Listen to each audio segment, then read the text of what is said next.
백성들로 마시게 할 것이라. 너의 택한 자들로 마시게 할 것이라.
다음이 없는 우리 하나님의 사랑과 은혜와 축복이 우리 사랑하는 믿음의 가족들에게 충만하시기를 간절히 축원합니다. 또 우리 아주 감동적인 찬양으로 하나님께 영광을 돌려주신 우리 찬양대의 아름다운 찬양으로 인해서 우리의 마음이 하늘 유리바닷가에 있는 것과 같은 그런 생각이 들었습니다. 감사합니다.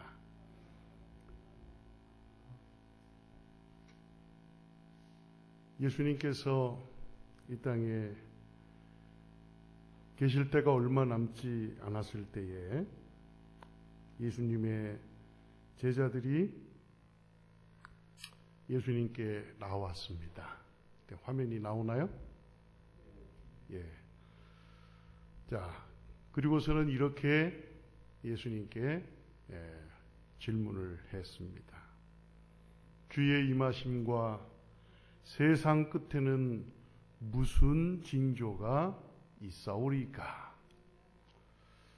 이 제자들의 마음속에는 세상 끝에는 과연 어떤 일들이 일어나게 될 것인가 라고 하는 궁금증이 가득했습니다. 왜냐하면 이전에 예수님께서는 예루살렘 성의 멸망이 있게 될 것이라고 하는 충격적인 말씀을 제자들에게 주셨어요. 사실 그 당시에 이 이스라엘 백성들에게 있어서 예루살렘 성전은 대단한 자긍심을 갖고 있는 건물 가운데 하나였습니다. 그리고 그것은 건물일 뿐만이 아니라 하나님의 임재의 상징이었습니다. 그래서 그것은 영원 불변할 것이라고 하는 기대가 모든 이스라엘 사람들에게 있었어요.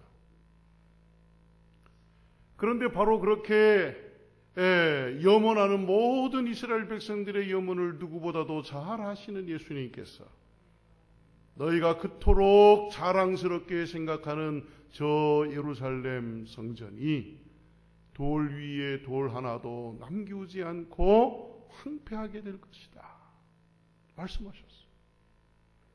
그래서 이 제자들의 마음속에는 이 땅에 영원한 것이라고 하는 것은 없는 것이구나 다시 한번 느끼면서 그렇게 세상의 끝이 다가올 때에 과연 이 세상에는 어떤 일들이 있을 것인지 알고 싶은 마음이 간절했던 것입니다. 그래서 예수님께 주의 임하심과 세상 끝에는 어떤 징조가 있는지 우리에게 좀 알려주십시오 하고 요청을 드린 것입니다. 그래서 그 다음 마태복음 24장에 있는 거의 대부분의 말씀은 예수님께서 이렇게 세상 끝에 일어날 여러 징조에 대한 예언의 말씀을 주고 계시는 것을 우리는 보게 되는 것입니다.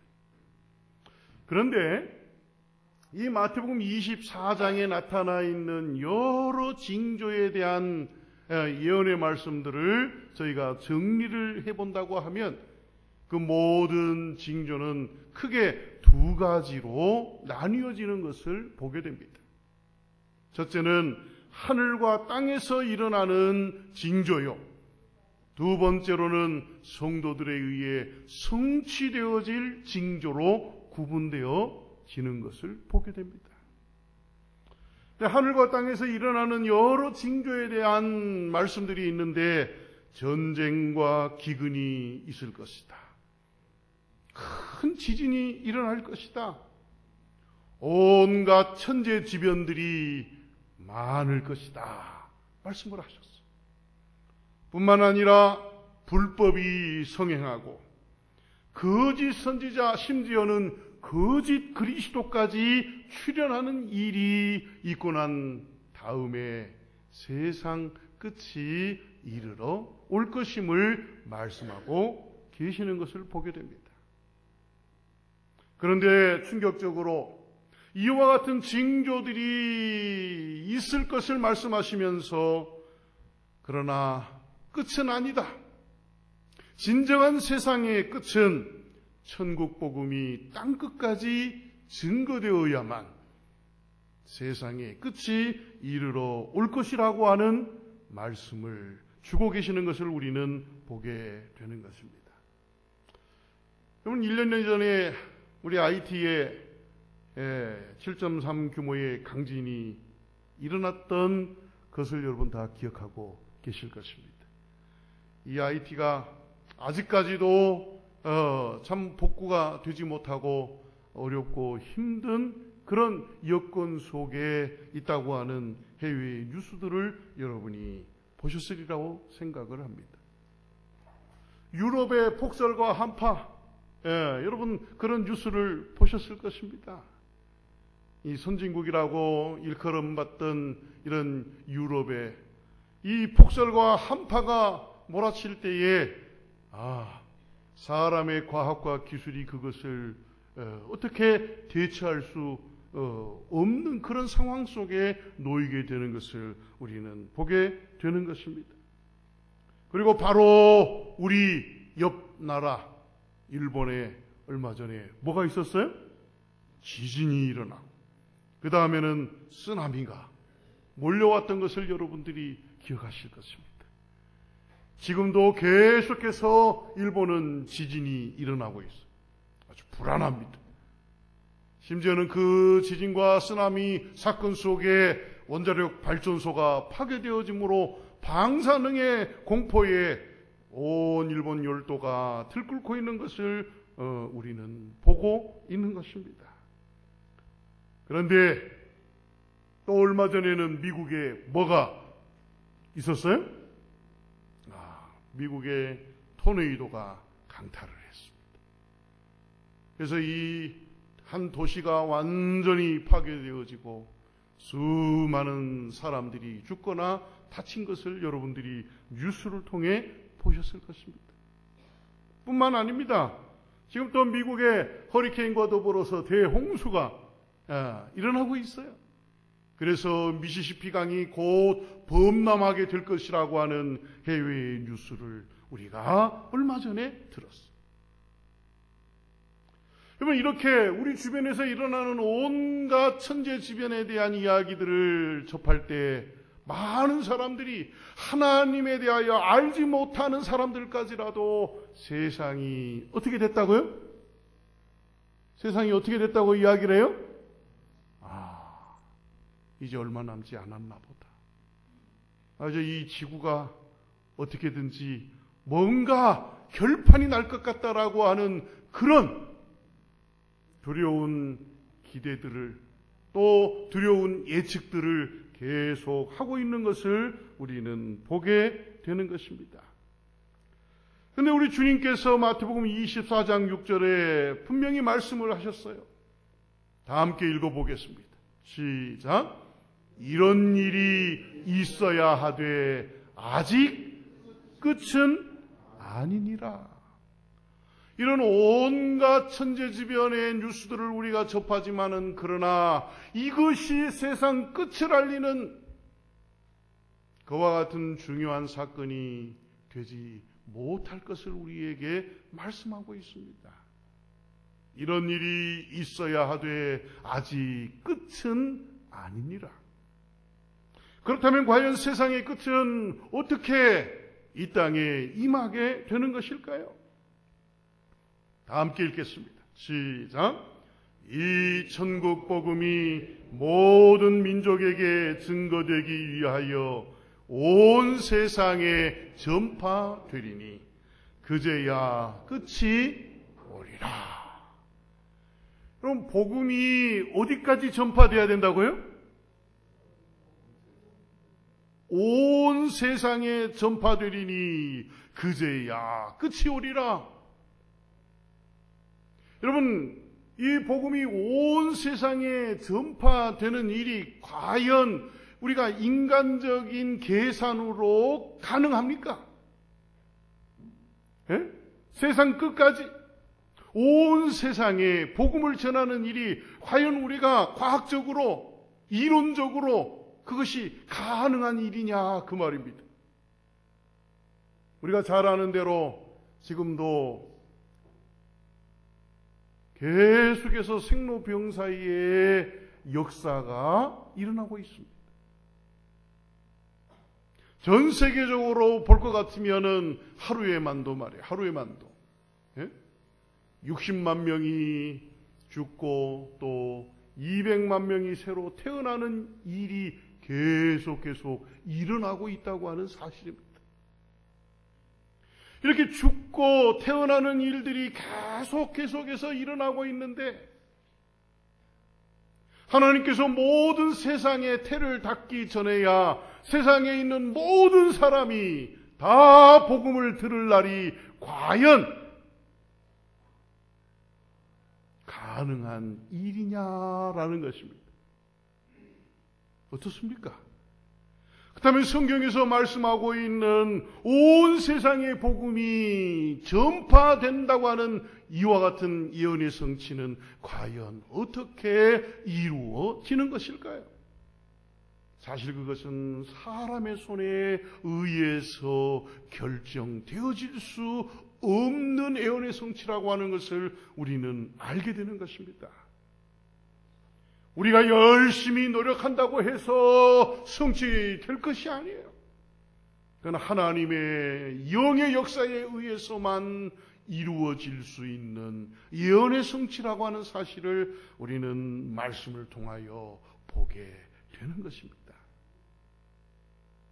그런데 여러분, 우리가 그동안 성경의 말씀을 통하여서 제자들이 그랬던 것처럼 우리는 계속해서 다시 오실 주님을 고대하며 사는 재림 신앙을 가진 하나님의 백성이지만, 우리가 진정으로 관심을 가졌던 것이 어떤 것인지 한번 성찰해 볼 필요가 있다고 저는 생각을 하게 되었습니다. 우리는 무엇에 관심을 갖고 있습니까? 이 제자들처럼 이 세상에 일어날 온갖 사건에 대한, 예수님의 나라가 이 땅에 임하기 전에 이 땅에 있게 될 수많은 예언의 성취들에 대해서만 우리가 관심을 가져온 것은 아닌지 한번 되돌아볼 필요성이 있다는 것이에요. 제가 이렇게 직설적인 질문을 좀 던져 보겠습니다. 오늘이 2011년 며칠이에요? 5월 14일입니다. 제가 한번 이렇게 질문을 해보겠습니다. 여러분, 예수님께서 2011년 5월 14일 오늘 오실 것이다 라고 믿는 분 있으면 한번 손을 들어보시기 바랍니다. 오늘 예수님이 오실 것 같아요? 안 오실 것 같아요? 오늘 예수님이 오십니까? 안 오십니까? 솔직히 대답을 해보세요. 예수님이 오늘 오셔요? 안 오셔요? 안 오셔요?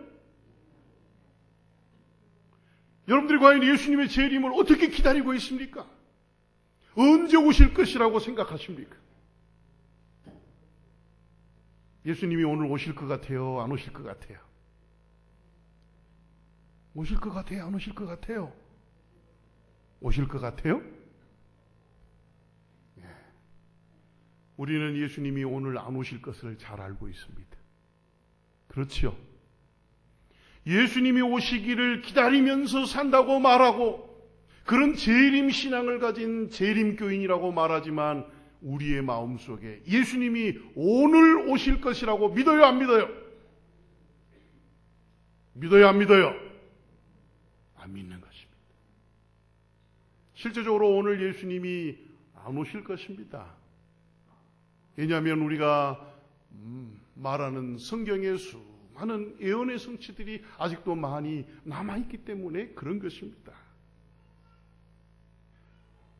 그런데 말이에요, 여기서 아주 중요하고 또 도전적인 질문을 여러분들에게 던져보기를 원합니다.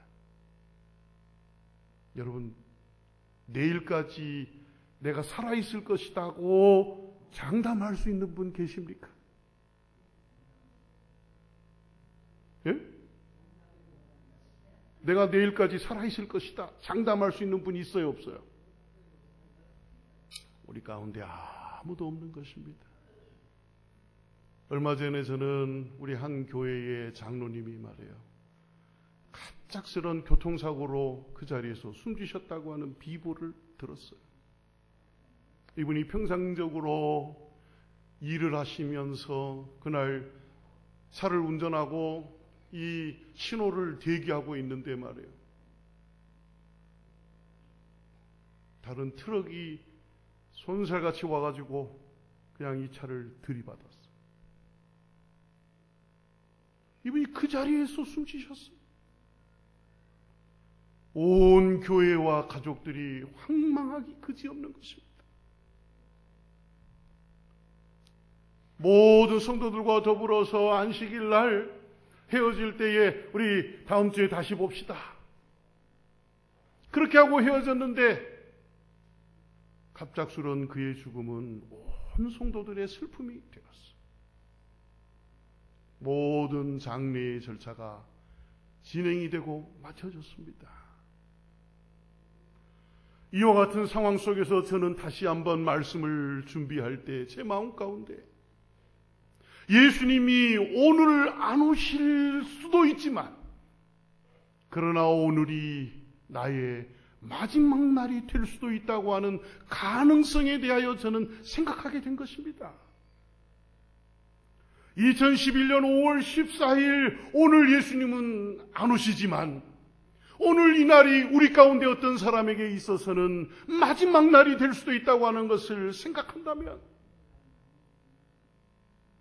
어떤 면에 있어서 예수님은 오늘 오시는 것입니다. 왜냐하면 우리가 죽고 나면 그 다음에는 회개도 없고 우리에게 다시는 기회가 주어지지 않기 때문에, 그래서 매일매일의 삶 속에서 과연 우리가 어떤 마음을 갖고 살아야 할 것인지를 저는 다시 한번 깊이 생각하게 되었습니다. 누가복음 12장 40절 다 함께 읽겠습니다. 시작. 이러므로 너희도 예비하고 있으라. 생각지 않은 때에 인자가 오리라 하시니라.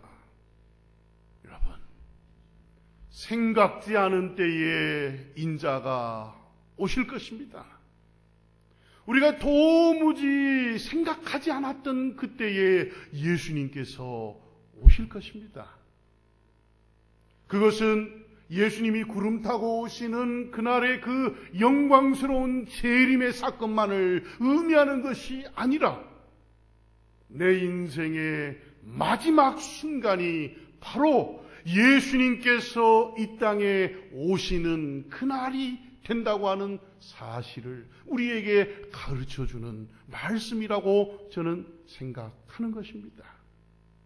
생각지 않은 때에 주님이 오신다고 하는 이 말씀은 우리가 도무지 생각지 못한 때에 우리가 인생의 마지막 순간을 맞이하게 된다고 하는 말씀과도 같은 영적 의미를 가지고 있다고 하는 것이에요. 자, 그렇다고 한다면 생각지 않은 때에 인자가 오실 것인데 과연 오늘 나는 어떤 신앙의 자세를 가지고 매일의 삶을 살아야 하는 것일까요? 어떻게 살아야 합니까? 우리가 하루하루를 어떤 마음의 자세를 가지고 사는 것이 과연 올바른 청지기의 직분을 가진 하나님의 백성들의 자세라고 여러분 생각하십니까? 이 마태복음 24장에 나타나 있는 재림에 대한 예언 다음에 우리 주님께서는 연이어서 곧바로 24장, 25장에 걸쳐가지고 4가지의 비유를 우리 가운데에 주셨습니다. 그 첫 번째의 비유가 밭에서 김을 매는 두 여자의 비유예요. 두 여자가 밭에서 뭘 메고 있었어요? 김을 메고 있었어요. 그런데 그 중에 한 여자가 데려감을 당하고 한 여자는 버려둠을 당할 것이다 말씀하셨습니다. 그리고 두 번째의 비유는 착한 종과 악한 종의 비유예요. 두 종이 있는데 여러분 착한 종이 어떤 종이 착한 종이고 어떤 종이 악한 종인지를 물으시는 것입니다. 주인이 있든지 없든지 착한 종은 누가 뭐라고 하든지 간에 자신의 매일의 의무에 충실한 사람이 착한 종이다. 그리고 그것을 주인이 알게 될 것이다. 그 다음에 세 번째 비유는 우리가 너무도 잘 아는 열처녀의 비유입니다. 혼인잔치의 비유를 통해 가지고서 그 둘러리로 서게 되는 10처녀가 있는데 그 중에 5처녀. 이 처녀는 등불을 들고 신랑을 맞이하러 나갔는데 혹시 늦게 올지도 모르는 신랑을 예비하여 여분의 기름을 준비하지 않았어요. 그러나 또 다른 5처녀는 여분의 기름을 준비함으로 그날 뜻하지 않게 늦게 온 신랑 맞이하러 나아갈 때에 이 부류의 처녀들의 운명이 갈리게 되었다고 하는 비유를 주신 것을 우리는 보게 되는 것입니다. 그리고 마지막 네 번째의 비유는 달란트의 비유인데 이 비유 역시도 주인이 먼 나라로 떠나면서 종들에게 달란트를 맡겼는데 5달란트, 2달란트, 1달란트를 맡기고 떠났을 때에 이 종들이 어떤 삶을 살았는지에 의해서 어느 날 갑자기 돌아온 주인에게 있어서 이 종들의 운명이 결정되어졌다라고 하는 비유인 것입니다. 그런데 여기 이 4가지의 비유를 우리가 가만히 살펴보면 구원 얻는 하나님의 백성들에 대한 분명한 특징들이 나타나고 있다고 하는 사실입니다. 어떤 특징들이 나타나고 있습니까? 첫째, 마지막 순간까지 뭐하는 사람이었다고 하는 것입니까? 밭에서 김을 메고 있었던 사람에 대한 이야기입니다. 마지막 순간까지 뭘 하고 있었다고요? 밭에서 김을 메고 있었다. 두 번째로는 때를 따라서 집안 사람들에게 양식을 나누어 준 착한 종에 대한 이야기입니다. 매일의 삶의 의무를 뭐 했다 그 말이에요. 충실히 하고 있었다. 예? 그 다음 세 번째로는 등잔뿐만 아니라 여분의 기름을 준비한 지혜를 가진 사람이었다라고 하는 것입니다. 예? 그 다음 네 번째로는 받은 바 달란트를 꼭꼭 숨겨놓고 묻어둔 사람이 아니라 그것을 뭐한 사람이었다고요? 사용한 사람이었다. 이 특징들을 보다 더 쉽게 이해하기 위해 설명을 좀 한다면, 밭에서 기임을 맺다라고 하는 이 말씀의 의미는 말이에요, 우리의 운명의 결정이 교회가 아니라 내 일상의 삶 속에서 이루어진다고 하는 의미가 이 속에 담겨져 있다라는 것입니다. 하나님의 나라가 이 땅에 임하기 전까지 오늘 우리는 매일의 삶 속에서 과연 어떤 삶을 사느냐에 의해 우리의 운명이 결정되어진다고 하는 것이에요. 우리 예수님께서 안식일 날 우리 모두가 다 이렇게 성별하여 이 날을 성수하고 있는 이때에 우리 주님이 오신다면 얼마나 좋겠습니까? 그렇죠? 그런데 제가 어렸을 때 한 목사님이 그런 설교를 화요일 저녁에 하시더라고요. 아마 어쩌면 우리 예수님이 말해요, 비가 오거나 눈이 오는 화요일 저녁에 오실는지 모르겠다고.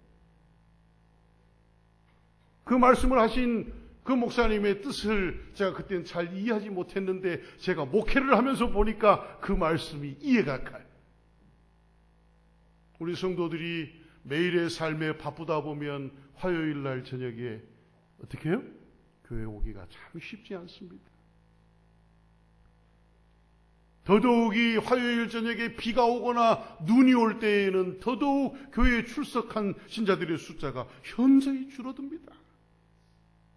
그래서 어떤 분들은 이야기하기를 요새 우리 교회에 심각한 병이 있는데 그게 화금병이라 그렇게 이야기를 해요. 화금병. 왜 그런지 모르게 화요일 저녁과 금요일 저녁이 되면 안 아프던 몸이 아프고 안 생기던 일이 생기고, 그래서 안식일 낮 예배도 아닌데 그냥 화요일 금요일 저녁은 어떡하자? 그냥 좀 쉬자. 잠깐 쉰다고 그런 마음을 갖게 될 때 불현듯 우리 주님 이 땅에 오셔서 우리의 운명이 결정되어질지도 모른다라고 하는 그런 영적 교훈이 바로 그 속에 담겨져 있다고 하는 것을 제가 비로소 깨닫게 되었어요. 그러나 저는 그와 같은 어떤 영적 의미와 교훈보다 더 중요한 것은 우리가 매일의 삶 속에서 성실하게 하나님을 섬기는 하나님의 사람답게 사는 우리의 일상적인 삶의 모습이 우리의 운명을 결정짓는다고 하는 것을 우리가 기억할 필요성이 있다고 하는 것입니다. 그럼 두 번째에 이 양식을 때를 따라 나누어 주는 자가 충성된 종이라고 하는 것은 우리가 진리를 얼마나 많이 가졌느냐, 그것에 의해서 우리 운명이 결정되어지는 것이 아니라 내가 가진 진리를 얼마나 나누면서 사느냐에 의해 우리의 운명이 결정되어진다고 하는 것입니다. 하늘은 말이에요, 혼자 가는 곳이 아닙니다. 그런데 저는 어릴 적부터 자라면서 제 마음 가운데 어떤 생각을 가졌는 줄 아십니까? 제 마음 가운데 남들은 어찌든 나만은 주님의 용사로서 살겠다. 제가 그렇게 마음을 먹었어요. 그래서 주변에 있는 사람들에 대하여 배려하지 않고 생각하지 않고 그들이 어떻게 살든지 간에 개의치 않고 나만이라도 충실하게 하나님의 뜻을 따라 살겠다고 그렇게 작심하면서 제 나름대로는 신실한 믿음의 삶을 살기 위해 얼마나 경주했는지 알지 못합니다. 제가 학교를 다닐 때에 예수님이 곧 오실 것 같아요. 어떻게 해야 하는가? 제가 짐을 다 싸들고 학교에다가 선생님들한테 말하고 그리고는 집으로 가버렸습니다. 그때 제 마음 가운데 생각은 그것이야말로 하나님을 위하는 저의 최선의 선택이라고 생각했어요. 저의 부모님들이 눈물로 저를 호소했지만 제가 그 말을 듣지 않았습니다. 남들은 어찌든 나만은 주님의 용사로서 살겠다고 하는 그런 생각이 저를 사로잡았어요. 그래서 나 혼자만이라도 하늘에 가야 되겠다. 그렇게 마음 가운데 작심하고 그렇게 살았습니다. 그러나 제가 나이가 먹고 철이 들어가면서 저는 비로소 깨닫게 되었어요.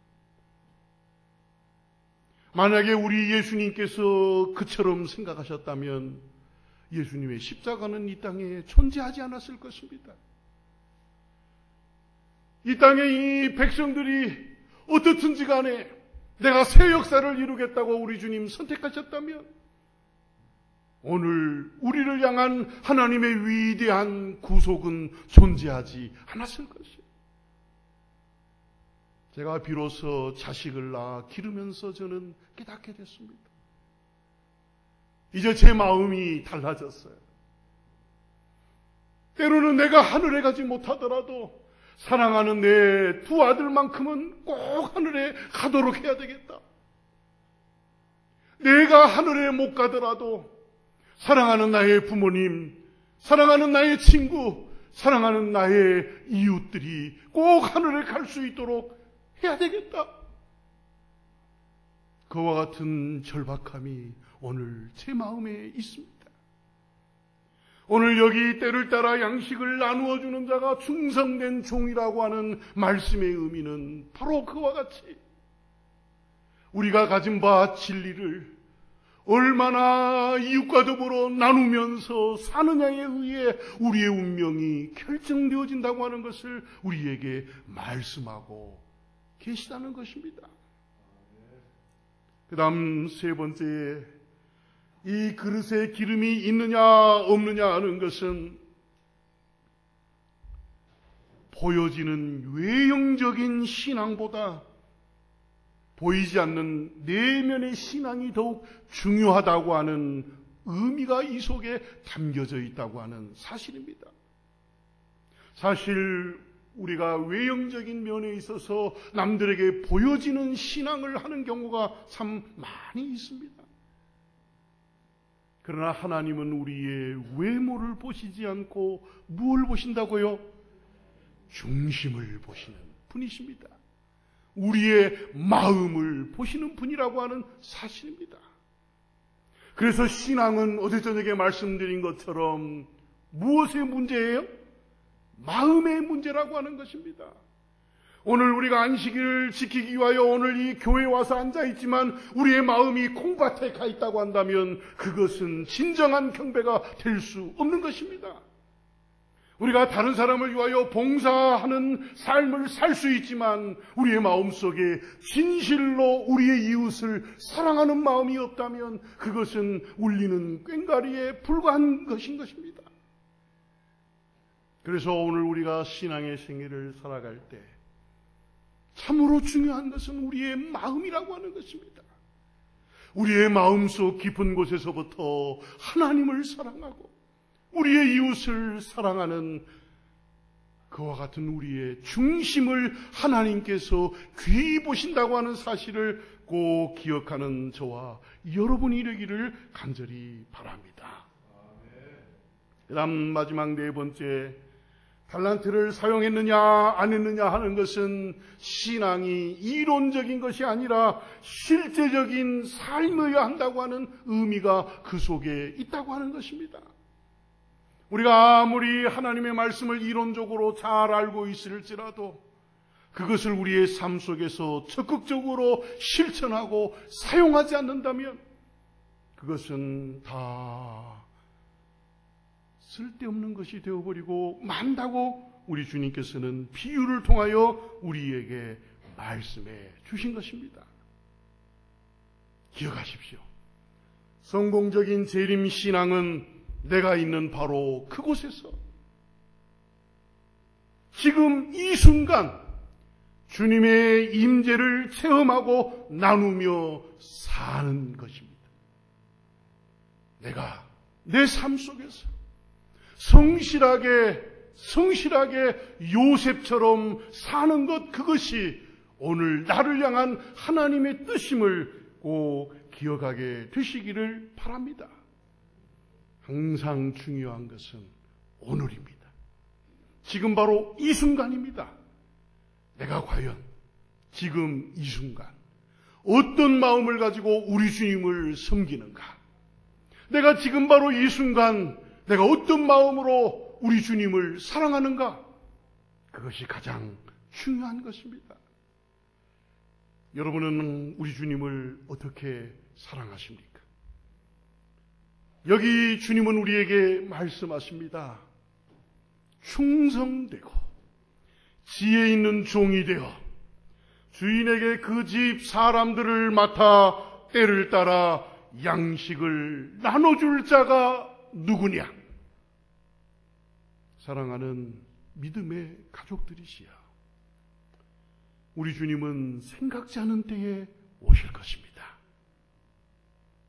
생각지 않은 때에 오실 우리 주님, 그분을 맞이하게 하기 위한 우리의 신앙의 자세는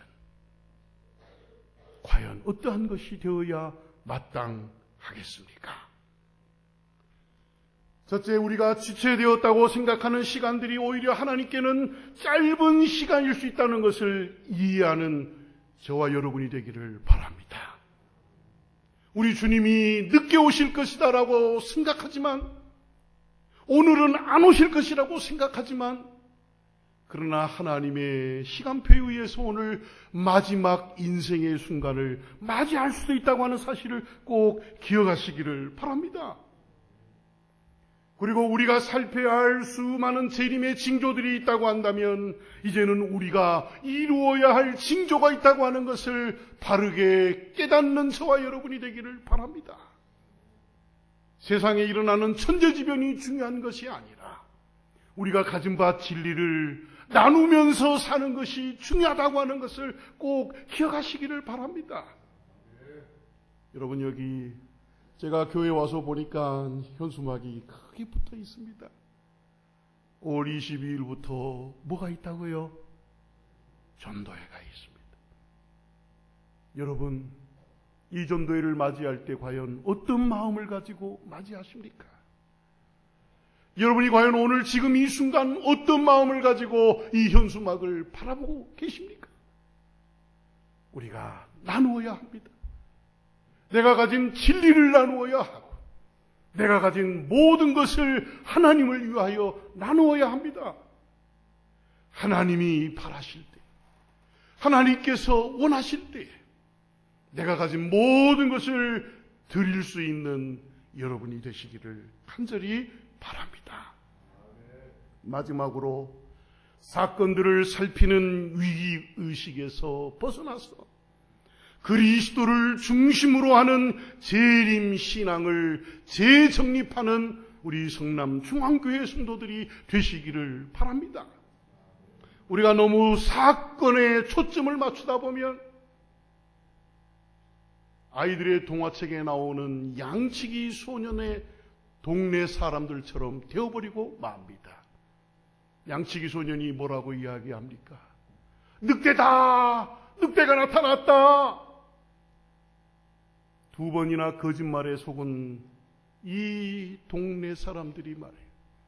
3번째, 마지막으로 진짜로 늑대가 나타났을 때에는 아무도 양을 보호하기 위하여 달려오지 않았던 것처럼 오늘 우리가 너무나 이 땅에 자주 빈번하는 사건 중심의 재림신앙을 갖게 될 때에 우리의 마음은 오히려 다시 오실 우리 주님을 예비하는 일에 실패할 수 있다고 하는 사실을 꼭 기억하시기 바랍니다.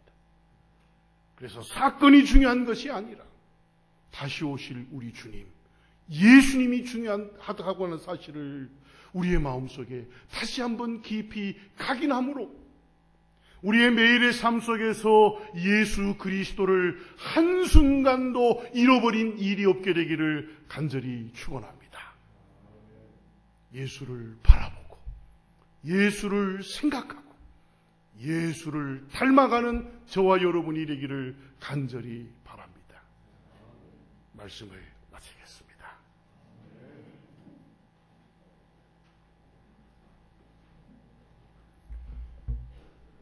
다 같이 일어서서 찬미 579장으로 하나님께 영광을 돌리고 이어서 말씀을 하신 문치범 목사님의 축도가 있겠습니다.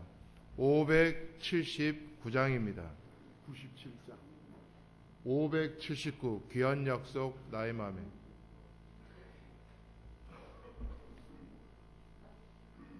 죄송합니다. 597장입니다. 미안합니다.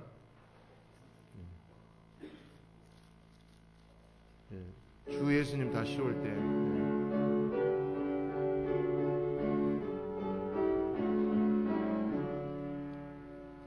주 예수님 다시 올 때